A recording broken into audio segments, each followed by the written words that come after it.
Imagine being offered like the absolute ultimate into your dream industry tomorrow. Right, but there's always a catch, isn't there? Oh, a massive catch. Like, to take the job, you have to survive on a third of your current salary. Wow. Yeah. Plus, you have to work brutal, unpredictable hours, and this is the crazy part. Abandon a brand new promotion at your current company on the exact day you're supposed to start. I mean, that is a wild scenario. It really is. So what do? I mean, it's very easy to look back at someone with a 40-year career in a notoriously tough industry like the music business and assume their path was just, a series of calculated strategic moves. Yeah, you assume they had a master plan from day one. Exactly. But today, we're exploring a story that completely dismantles that idea. Welcome to this deep dive, where we are looking at a remarkable excerpt from Kenny Denton's memoir, There Ain't No Rules in Rock and Roll. And we're really zooming in on late 1968 London, right? Yes, where Kenny went from managing retail newsagents to landing a job at the legendary Pi Recording Studios.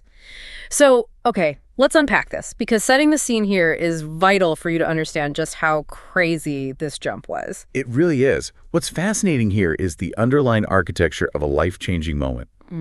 We're looking at how sheer serendipity, a rather bizarre cast of characters, and honestly, the raw courage to embrace a massive pay cut can completely alter a person's trajectory. Because late 60s London was a place where, the cultural tectonic plates were actively shifting. Regular retail workers could literally rub shoulders with music royalty just by standing behind a shop counter. Right. We tend to view career transitions as these very formal, resume-driven processes. Yeah, like applying on a job board. Exactly. But Kenny's story strips all that away. It shows us that sometimes the door to your future is kicked open by a complete stranger telling a massive, audacious lie. Which is just the best part of this whole thing. But to really grasp the gravity of where Kenny ends up, you have to understand the friction of his starting point.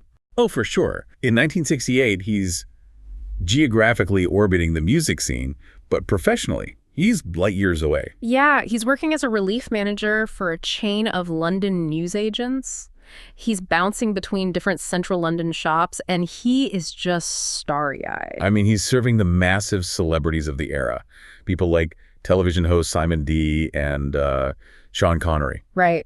And he even corners Cynthia Lennon, John Lennon's wife, for a painfully long chat when she comes in just to ask for some extra magazines for her delivery. Yeah, that poor woman. I know. He admits in the book she was probably looking for an escape route the entire time. Well, that proximity has to be agonizing for someone with creative ambitions. Totally. He's close enough to touch the industry, but he's completely invisible to it. Because Kenny isn't just a fan, right? No, he's an active participant. He's in a band with his school friend Brian, their drummer Freddie, and lead guitarist Tony. And their manager, Johnny Jones, actually runs a newsagent right on Abbey Road. Yes. They rehearse in the vast basement beneath that specific shop. They're constantly watching the Beatles coming and going from Abbey Road Studios. So the ambition is fully formed, the geographical proximity is there, but the bridge across the divide just doesn't exist yet. All right, you have to wonder what goes through a young kid's head when he's that close to his idols every single day, yet he's still stocking newspapers to pay the rent. The frustration must have been building up so much. Oh, absolutely. And that brings us to a shift at the Seymour Place shop where the catalyst finally arrives. And it arrives in the form of a chauffeur. Ah, yes, the chauffeur. This guy walks in, resplendent in his uniform, and just starts chatting. He tells Kenny he's dropped off the Hollywood actor Tony Curtis at the Dorchester Hotel, and it's just killing a couple hours. And he just casually starts dropping celebrity names. Like it's nothing. And human nature kind of dictates how a young, ambitious musician is going to react in that scenario, right? Oh, definitely. When someone comes into your space and starts heavily dropping names, you don't just nod politely, you try to match their energy. Exactly. So Kenny starts talking up his band, telling this eloquent chauffeur that they are destined to be the next Beatles. He even suggests the chauffeur would make a great manager for them. Which is so bold. And right in the middle of this back and forth, another customer walks in, a somewhat portly gentleman. And the chauffeur looks at this new guy and blusts to Kenny, "Take this guy, he's probably part of the music industry." Yes, and the customer replies, "Indeed I am, why do you ask?" And it turns out to be a man named George Schmidt. It's just unbelievable. And instead of backing down or, apologizing for the assumption, the chauffeur just leans in. He really commits to the bit. He launches into an impromptu, masterful pitch, claiming to be the manager of Kenny's band. He spins this elaborate story about how these young men are incredibly talented songwriters crafting their own material. I mean, I love this guy. It is the ultimate myth of the anonymous wingman. It really is. This nameless chauffeur walks into the shop, delivers a flawless pitch on Kenny's behalf to a total stranger, gets George to hand over a business card and request a demo tape, and then, poof. He just vanishes into the London fog. Literally. Kenny writes that the chauffeur just handed him the card, said, "See, it's easy," walked out, and was never seen again. Wow. You know, you have to think of luck in the music industry, or really any creative field, like a combination lock. Okay, I like that analogy. The chauffeur's lie dialed in the first number. But if Kenny didn't actually have original songs, Right. if he and his friend Brian hadn't spent hundreds of hours writing and rehearsing in that Abbey Road basement, the rest of the tumblers wouldn't have clicked into place. Because the door would have stayed shut the second George Schmidt asked for that tape. Exactly. The unscripted opportunity was seized entirely because the mechanical preparation had already been done. That's such a good point. So Kenny and his band, they scramble, obviously. They record a demo tape, hand it over to George, and George actually gets them an audition with Young Blood Records. Which is a massive step. Huge. They end up recording one of their songs Someday Soon with the managing director Mickey Dallin and the A&R man, Tony Ritchie. We should probably clarify what an A&R man does here, just because it's vital to understanding the ecosystem Kenny is entering. Yeah, please do. So A&R stands for Artists and Repertoire. These are the talent scouts and developers of a record label. Kind of like the gatekeepers. Precisely. They are the gatekeepers who decide what gets recorded and how it gets shaped. So getting in front of an A&R man like Tony Ritchie meant Kenny was finally being evaluated by the actual machinery of the music business. Right, he's not just observing it from a newsagent window anymore. And the recording session goes well, but the real prize comes shortly after. Oh, yes. George invites Kenny to sit in as a guest on a weekend vocal overdub session at the legendary Pi Recording Studios on Bryanston Street. And for Kenny, stepping into Pi was akin to walking into a sacred temple. Half of his record collection was produced there. Yeah, Pi Studios was an absolute institution in the 1960s, churning out hits for the Kinks, Status Quo, and countless others. So when Kenny walks through those large brown double doors, gets cleared by security, and descends the stairs into Studio One, he experiences this profound sensory overload. I can only imagine. He's looking through the massive glass window into the live room, seeing the majestic grand piano, the headsets, the music stands, and the microphones standing in alignment like an army battalion. And then there's the control room itself. Kenny zeroes in on the Neve recording console. Right, the Neve. For those who aren't audio engineers, a Neve console in the 1960s wasn't just a mixing desk. It was the absolute pinnacle of British audio engineering. Yeah, it's the equivalent of sitting in the cockpit of a Concorde jet. It is what gave the music of that era its legendary, warm, analog sound. But what surprises Kenny is the atmosphere of the room. He expects overwhelming glamour, but the control room is dimly lit, slightly disheveled, and just very well lived in. Because it's a working environment.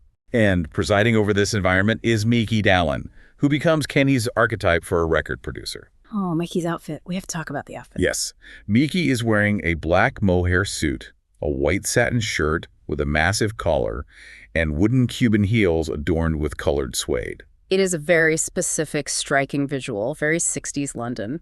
But beyond the incredible fashion, Kenny sits in the corner and watches Mickey put the vocalist through endless, grueling takes. Just to perfect every nuance of a 3-minute song, because they are doing vocal overdubs. Right. Overdubbing is a process where you layer new recorded audio over an existing track. Which was so much harder back then. Much harder.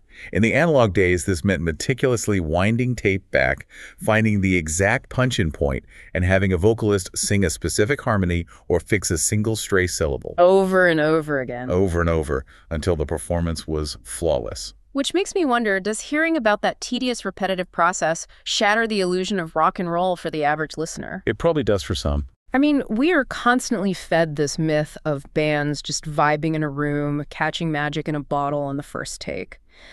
The reality sounds more like an exhausting data entry job, just with better clothes. It definitely shatters the illusion for many, certainly. The repetition is highly technical and demands immense patience. Yeah. But for Kenny, witnessing this had the exact opposite effect.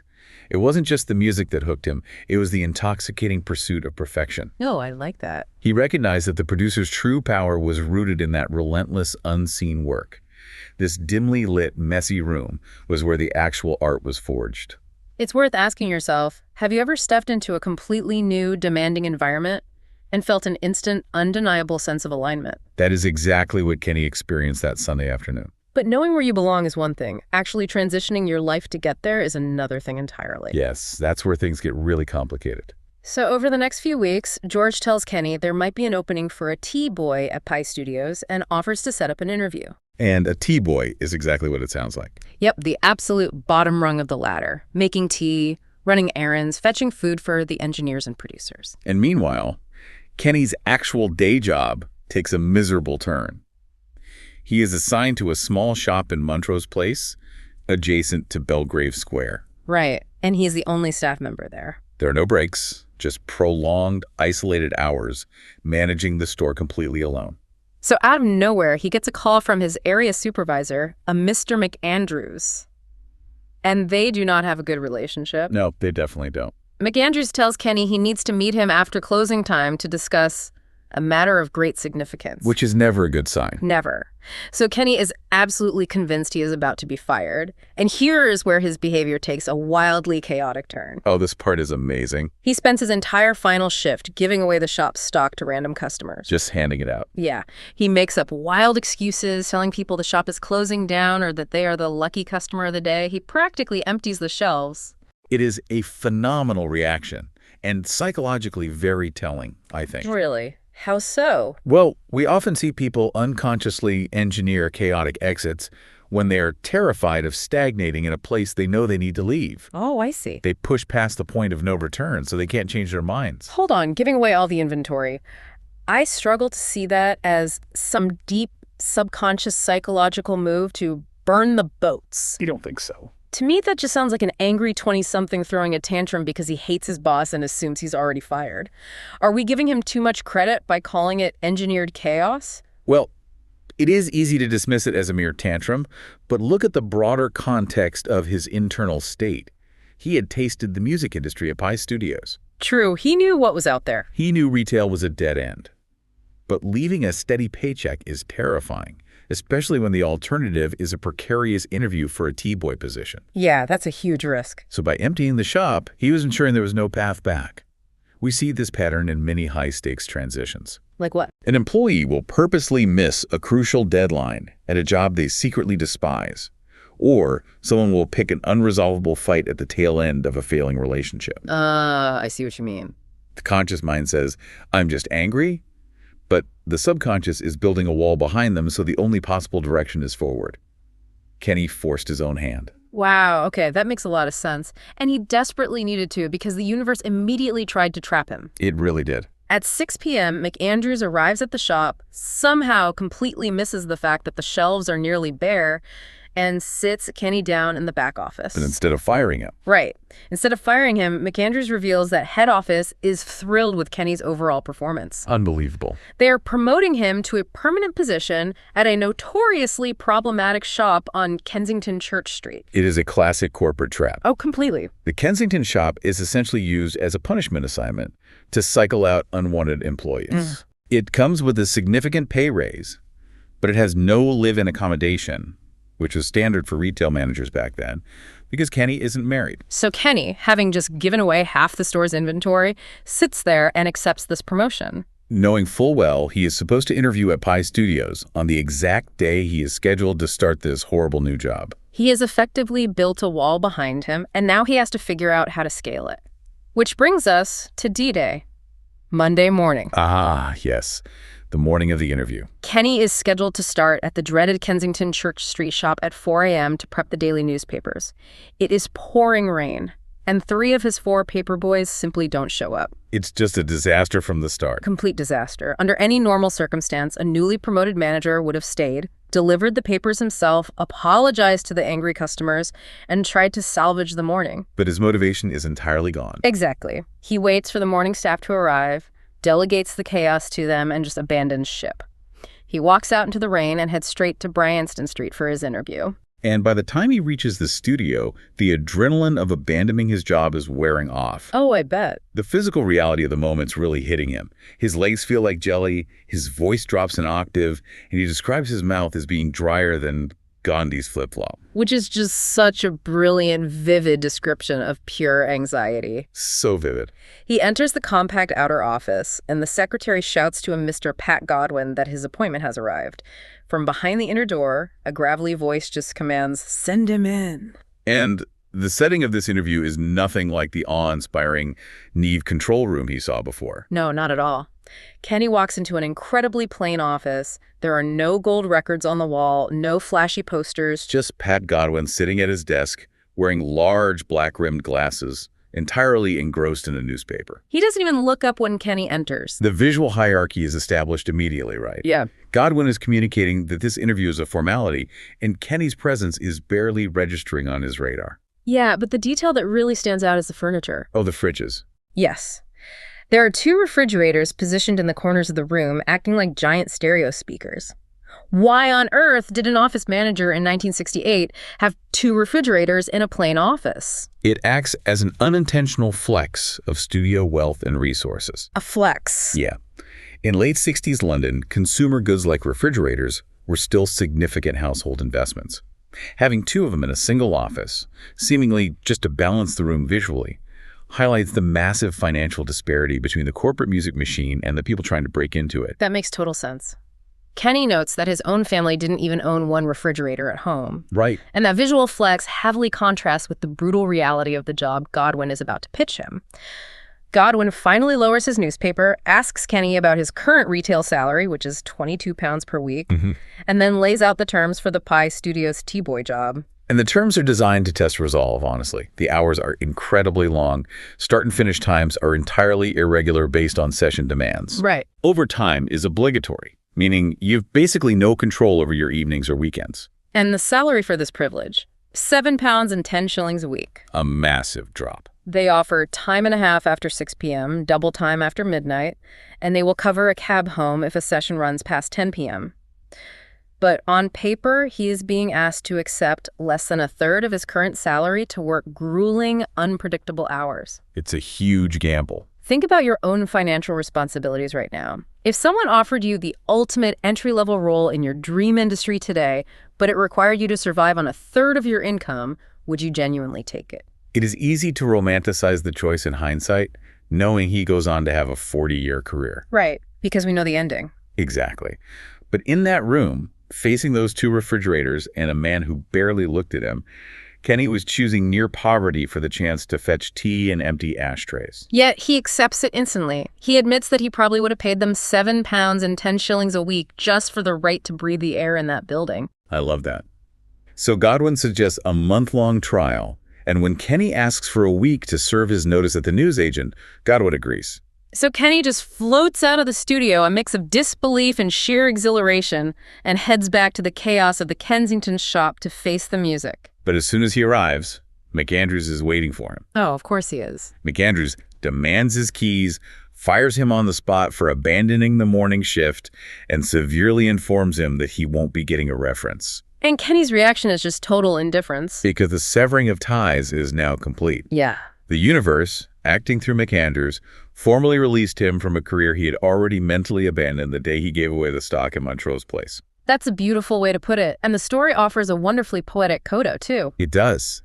Years later, when Kenny is firmly established as a successful engineer and producer, he crosses paths with McAndrews again at Delaine Studios. Yes. And the power dynamic is completely flipped. McAndrews is no longer a retail area supervisor. No, he is working as a chauffeur for the rock band Cockney Rebel. It's just too perfect.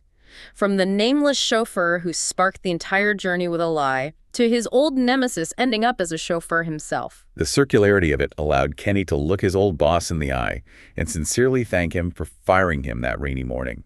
When we pull back and examine the mechanics of this transition, it is about understanding the immense, calculating value of long-term trajectory over short-term comfort. Absolutely. Trading £22 a week for pennies wasn't a financial loss for Kenny. No, it wasn't. It was an investment. The £22,000 a week was comfortable, yes, but it was a dead end. Taking less than a third of his salary was effectively paying tuition. I like that perspective. The access to that Neve console, the ability to observe Mikey Dallon's meticulous overdubbing process, the proximity to the engineers who were defining the sound of a generation, Yeah. that education was worth its weight in gold. He bought a 40-year career by willingly stepping backward financially. It is staggering how many fragile variables had to align perfectly. I mean, if that boastful chauffeur hadn't walked into the Seymour Place shop to kill time. Or if George Schmidt hadn't walked in exactly 5 minutes later to hear the lie. Right. If the rain hadn't kept those specific paper boys home, pushing Kenny to finally abandon a promotion he dreaded, we wouldn't be talking about this career today. True, but those external variables only mattered because of Kenny's internal readiness. What do you mean by that? Well, we cannot control when a lying chauffeur might drop out of the sky and pitch our talents to a stranger. What we can control is our willingness to leap when the machinery of luck finally clicks open. Yeah, that makes sense. When the terms are terrible, the pay is abysmal, and the room is intimidating, your readiness to absorb the risk is the one variable entirely in your hands. The willingness to jump despite the terrifying drop, I think that's the perfect takeaway. Before we wrap up this deep dive into Kenny Denton's origins, I want to leave you with a final thought to mull over. Let's hear it. Think back to that anonymous chauffeur. He delivered an impromptu lie that completely altered the destiny of a young kid behind a newsagent counter. Then he vanished into the fog, likely never knowing the monumental, decades-long impact of what he did. It's amazing to think about. Consider the chauffeur figures in your own life. The brief acquaintances or strangers whose offhand comments or unexpected introductions acted as massive catalysts for your own trajectory. And, more importantly, have you ever unknowingly been that chauffeur for someone else?